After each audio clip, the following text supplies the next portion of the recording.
Good afternoon, everyone.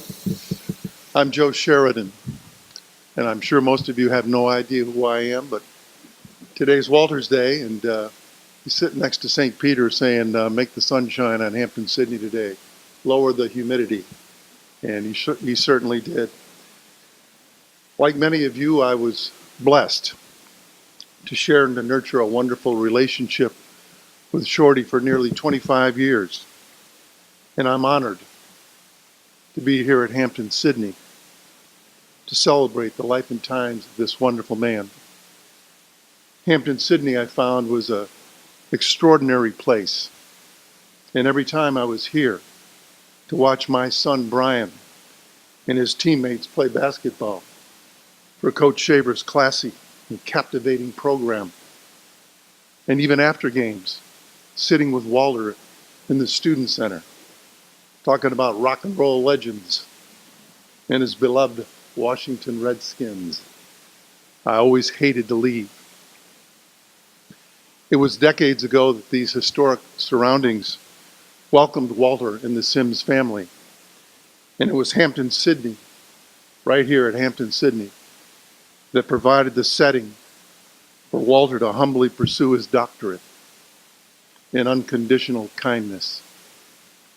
It was right here at Hampton, Sydney, where generations of students, athletes, faculty, and friends, and visitors alike, many of you here I know are here today, that treasure your own special memories of Hampton Sydney's #1 fan.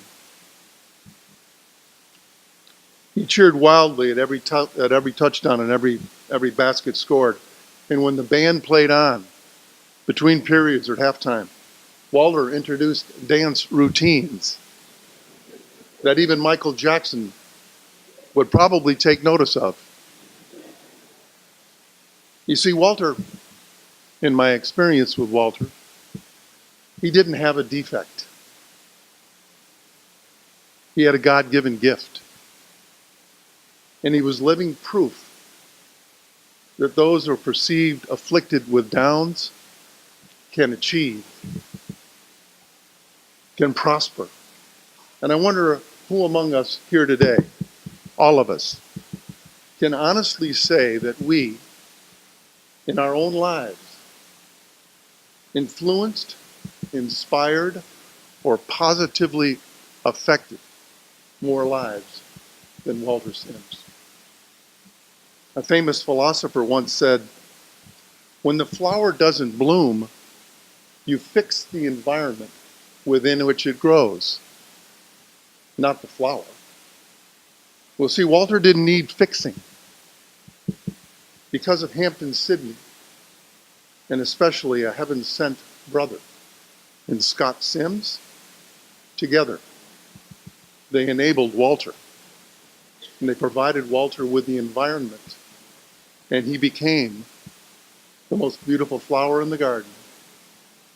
For 70 years, the most brilliant flower in the garden. To you, Scott Sims, it was the Hollies, one of Walter's one of his favorite bands, who in 1969, they recorded the hit song, He Ain't Heavy, He's My Brother. And the lyrics continued, so we go on. His welfare is my concern. No burden is he to bear. Well, those lyrics, Scott, I think were written with men like you in mind. I don't think any brother, anywhere, ever, did a better job than you. And I think all of us here today, and of course Walter, say thank you. And to you, Miss Scott, a matriarch who kept it all together, thank you. As our friendship grew, I began to realize that there was really no one in this world other than Walter that I had such a special relationship and a profound connection. It was important to have a connection with Walter. And you had to do it on his terms, by the way. And because most of us are bombarded by social media, technology, and life's ridiculously rapid pace, we forget sometimes, or we dismiss the opportunity to enjoy quiet, patient, incredibly tranquil times with our own loved ones. And that's what it was all about with Walter. And it was with Walter on many occasions that I shared that soothing peace. He opened my eyes, and his absolute kindness and remarkable sense of humor made me keenly aware that Shorty was probably more normal than most of us. He was a mentor. He was a mentor of the greatest magnitude. And I know that he gave me, and probably some of you, far more enjoyment, far more than I could possibly ever give him. I'd like to share just a couple of those special moments that Shorty and I shared. It was early in '73, nearly 45 years ago, when Walter's family left Charleston, West Virginia. Walter's dad began a nice, long, and fruitful career right here in the Hampton-Sydney Athletic Department. Walter was just 24 years old. Nearly 30 years had passed since Walter left his childhood home and roots in Charleston, West Virginia. And it was in 2001, Waldo and I planned a trip to his bucket list dream of visiting the Pro Football Hall of Fame. We decided to drive to Canton, Ohio. And it took us right through Charleston, West Virginia. As we approached Charleston, Shorty turned off his ever-present cassette tapes, listening to Elvis and everybody else. And he looked over at me. And he pointed to a roadway exit sign and he said, "Hey, bud, get off right there." I smiled and I said, "Walter, we just ate. You can't still be hungry." He said, "No, bud." I said, "You get off right here." I did as Shorty directed. I exited off the ramp and proceeded closely to follow Walter's navigation requests. We passed several traffic lights and we made several turns winding through the streets of Charleston, West Virginia. And several minutes later, we were miles from the exit that Walter told me to get off on. And we were driving down a quiet-lined Charleston street. And Walter said to me, "Pull into that driveway." I did as he asked. And he looked at me and he held his hands close, together as he always did when he was elated, full of joy. And he said, "That's what I'm talking about." And I said, "What are you talking about, Walter?" Walter looked up at me in the car, and with a tear in his eye, he said, "Hey, bud, that's my home.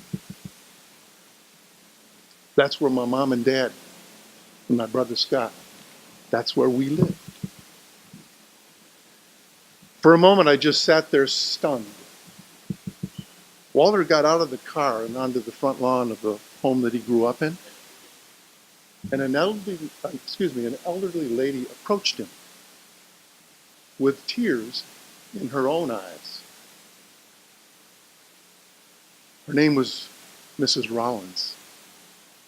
And she said, "Oh my gosh, Walter, is that you?" The neighbor, Mrs. Rollins, 30 years had passed since they'd seen one another. And as I observed their warm embrace and their very brief conversation, I realized that once again, with Walter, I was witnessing the essence of life's fondest moments. It was unbelievable. Shorty didn't have a Garmin. He didn't have a phone. No MapQuest. No road map. No directions. Yet this brilliant man, all by himself, 3 years removed, found once again his childhood home and the magnificent memories of his cherished mother and father. It was a special time.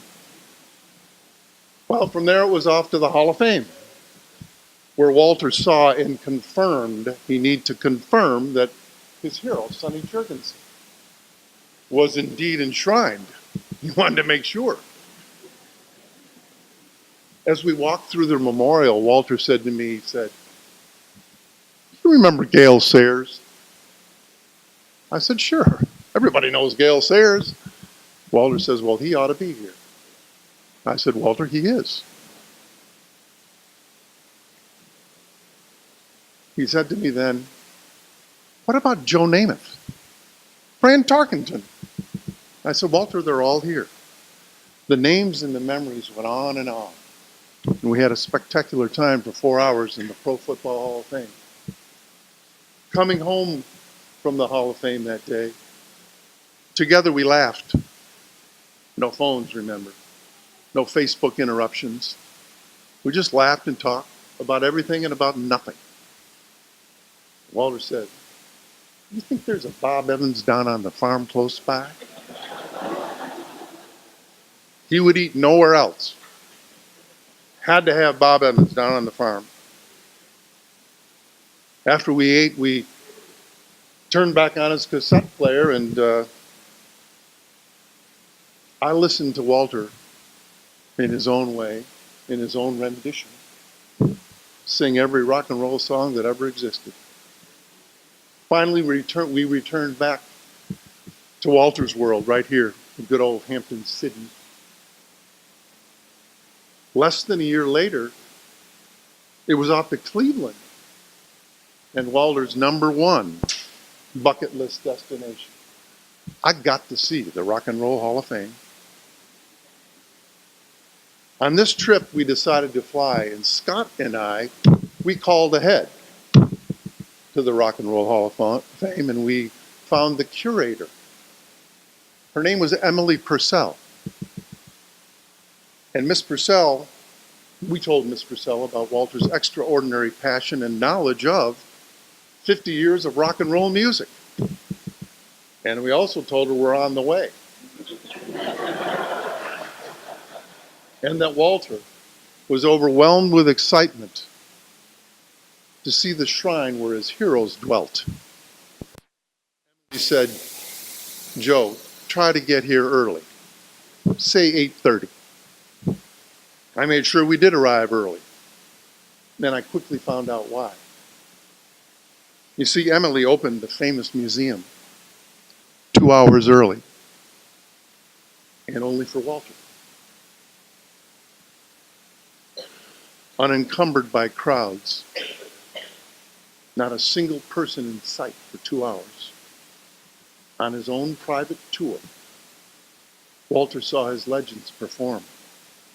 He chatted and sang along with Elvis, Ray Charles, Sam Cooke, Buddy Holly, his favorite, Jerry Lee Lewis, and dozens more. I've seen Walter happy many times in my life, but I never saw him happier than that day at the Rock and Roll Hall of Fame. Coming home on Delta Airlines, Walter cozied up next to me at the ticket counter as we were picking up our coach boarding passes. And the agent noticed Walter's t-shirt, the Hall of Fame t-shirt that he was wearing. And she engaged Shorty in a brief conversation about his experience at the Hall of Fame. She then discreetly asked Walter, "Have you ever flown first class?"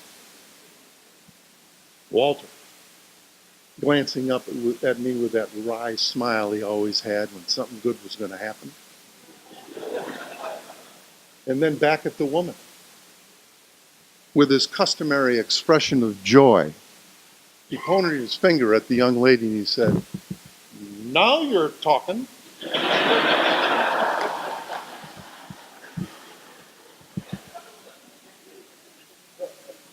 The agent handed Walter the tickets. They were first class. Walter and I sat side by side in row 1C and 1D. We drank Coke, ate pretzels, potato chips, cookies, everything, Walter. They just kept on coming.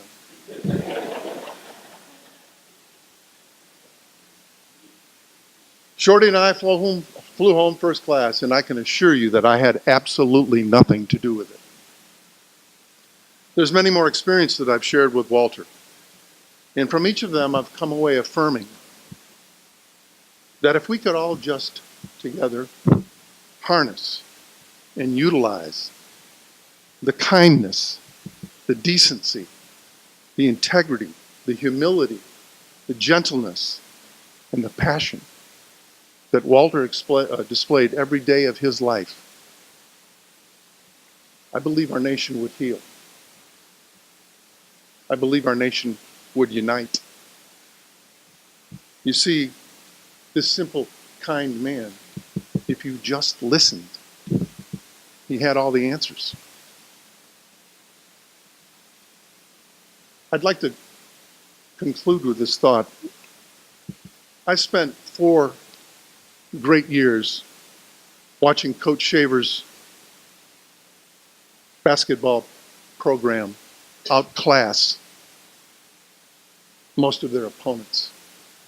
I watched my son with pride, Brian, and his loyal, well-coached teammates wear the maroon and white with style and distinction. For decades, it was you young men on the football gridiron and on the basketball court that brought Walter to his feet in thunderous applause. Year after year, decade after decade, it was you young men who played football and basketball and every other sport right here at Hampton-Sydney that contributed to the incredible wellness of Walter's life. All those years he cheered. And he cheered for you young men at Hampton-Sydney, where men are men and women are welcomed guests. I have never seen this campus without more women than there were men. All those years he enriched Hampton-Sydney College with passion and with a style that I know is impossible to duplicate. His spirit and his legend will always grace these hallowed and historic grounds. And every young man in the future, fortunate enough to matriculate here at Hampton-Sydney, should learn the lore of this man called Shorty. He should find a purpose and make a difference in someone or something other than himself. And if you do that, you will find the tranquil peace that enriched Walter Sims for 70 years. Driving here today from Richmond, I realized that at this moment right now, it's unlikely that we will ever be together again real soon. And I just wondered if together, and even those that may be streaming this celebration for Walter Sims, like Shorty did for you athletes for so many years, I wondered if we could all rise together and give Walter our own version of a thunderous applause.